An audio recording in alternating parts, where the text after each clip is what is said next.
Yo, so it is 1 in the morning as I'm recording this, but fuck it. I got energy. Let's talk about some playoff basketball.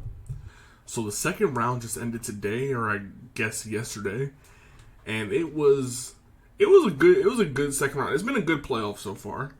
It's gone very differently than I expected, though. I think in my original predictions video, I had it in the conference finals. I had it was going to be Bucks Celtics, and I think it was Suns Grizzlies or Suns Warriors. So it ended up being very different, But I can admit to being wrong, Shit happens. I'm gonna start with the East. So it's gonna be Miami versus Boston. Again, bro, this is like the third time. Yeah, it's literally the third time in the last 4 years that Miami and Boston have played in the conference finals.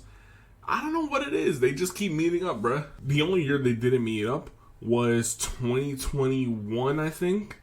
Yeah, that was the year Milwaukee won it. Because that's when Celtics lost to the Big Three Nets in the first round, where like Brown and everyone was injured. And I don't remember what happened in Miami that year. But that was like the 1 year they didn't meet in the last 4 years. But they met in the bubble. They met last year in the conference finals, where the Celtics went to the finals. And now again this year. So, my thoughts on this matchup, like I've stated before talking about the NBA, talking about the playoffs, I am particularly biased towards the Celtics because Tatum is one of my favorite players. But even if I'm being objective here, I think the Celtics got it pretty easily. I kind of want to say in 5, but because playoff Jimmy kind of scares me, I'm saying 6. It's just the Celtics on paper every year. What I've noticed with this Miami Celtics matchup, the Celtics get better every year, while the Heat get worse. Not saying they're players, but it's like people leave, people get injured. Like this year, so they're not going to have Tyler Hero because he's still out with his injury. Jimmy is going to be Jimmy, but it's going to be Jimmy, see what Bam can give you. But the way Al Horford and Robert Williams have been playing defense, I don't expect Bam to go that crazy. Kyle Lowry might get some sneaky games in. They got Max Strus, Gabe Vincent that can get hot every once in a while, maybe even Duncan Robinson. But I don't expect too much from this team. It's just like, my only fear is just Jimmy going crazy. But other than that, they don't really have anyone. Like, I know Tatum specifically, but the Jays, Tatum and Brown, have been inconsistent. That's the story with them. They're inconsistent sometimes. But even with that, we just saw Tatum drop 51, and I feel like that's going to continue into the conference finals. I'm not saying going to average 50, but I think this series in Philly, he hadn't had a good series. But then towards the end, like the end of Game 6 as well, and then carried over to Game 7, I think that's going to continue into this series. Because looking at it, the Heat don't really have they don't have a good lineup to guard Tatum and Brown. You have Jimmy, but the way Jimmy plays, you need him to give you like 30 on offense. So you can't also expect him to guard the best player or the two best players on the other team for like 40 minutes as well. You know what I mean? So, other than that, you're going to have Gabe Vincent, Max Strus on Tatum and Brown. I expect them to go crazy this series, even with their inconsistencies. I expect Tatum to average damn near 30 and Brown like a calm 26, 27. And yeah, I think Celtics are going to go to the finals. And out in the West, I was completely wrong. So it's going to be Nuggets versus Lakers. And also this is like literally, it's a rematch of the bubble for both conferences in the conference finals. It's literally a complete rematch.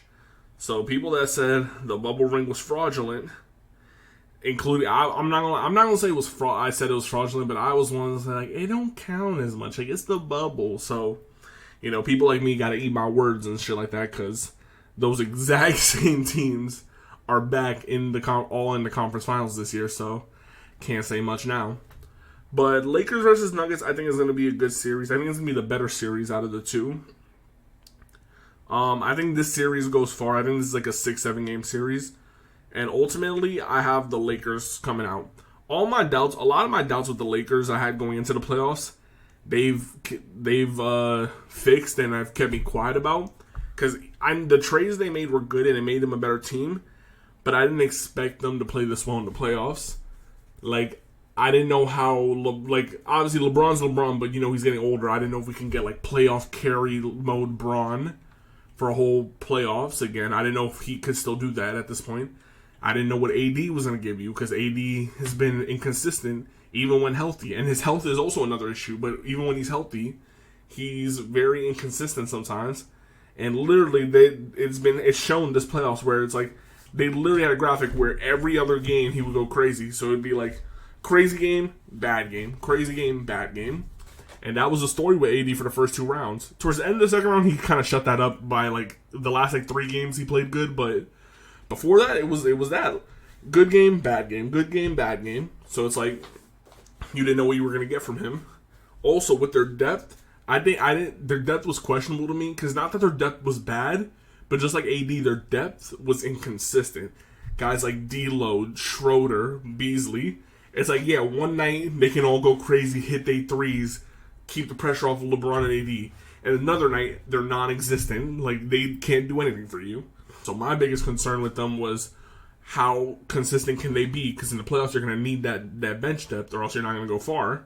So, but they've shut me up. Everything that I've doubted about them, they've been doing. So they made it to the conference finals, and I think they're going to go to the finals. The Nuggets have been good. Jokic has been spectacular. Bro's averaging 28, 15, and 13, shooting almost 50% from 3. Jokic has been going crazy. However, I expect the Lakers to win the series again, just like they did in the bubble, because I think both teams are good. It's just a matter of, I think the Lakers have a better chance of stopping the Nuggets others besides Jokic, but slowing down everyone else than the other way around. The Lakers have the personnel to guard a Jamal Murray, to guard a MPJ, to guard Aaron Gordon, Bruce Brown, all that shit. And I think Jokic is gonna go crazy, but Jokic will have a harder time on AD than LeBron will have on Aaron Gordon or MPJ. You know what I mean? So I just think matchup-wise, the Lakers are just they match up better against the Nuggets than the other way around.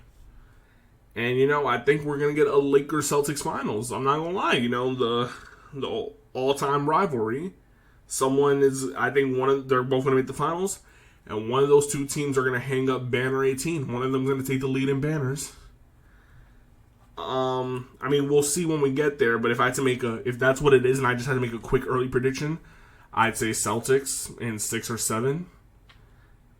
Same reason why I have the Lakers beating the Nuggets. I would have the Celtics beating the Lakers. I think they just match up better. But yeah, we'll see what happens. I think this is going to be a good conference finals. This has been a good playoffs overall. I think it's going to go down as an all-time playoffs. Just a lot of series have been good. There haven't really been that many bad series. Yeah, I think I'll make another video once we get to the finals. Until then, let me know what y'all think. Were y'all predictions accurate? Were y'all right, wrong? Let me know. Leave it in the comments below.